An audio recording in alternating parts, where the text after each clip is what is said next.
טאפלס, פייתון, עם דוגמת קוד. טאפלס הן מבנה נתונים בסיסי בפייתון, דומות לרשימות אך עם כמה הבדלים עיקריים.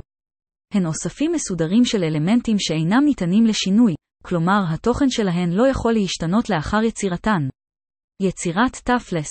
טאפלס נוצרות באמצעות סוגריים עגולים, עם הפרדה בין האלמנטים באמצעות פסיקים.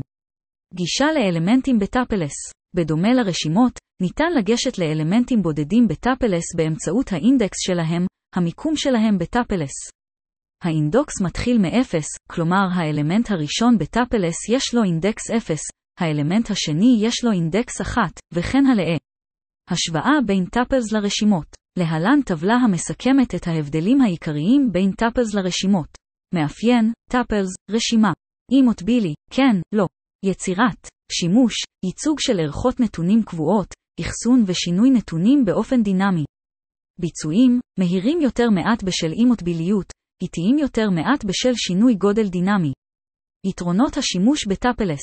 אימוטביליות, מבטיחה את שלמות הנתונים ומונעת שינויים מקרים. קיצור, קל יותר להגדיר ולגשת לאוספים קטנים, קבועים של נתונים. יעילות, מהירים מעט יותר מרשימות בשל אימוטביליות. פריקה של טאפלס, שימושית להקצאת מספר משתנים בו זמנית. דוגמת קוד. דוגמה זו מדגימה יצירת טאפלס עם מידע על משתמש ולאחר מכן פריקתו למשתנים נפרדים.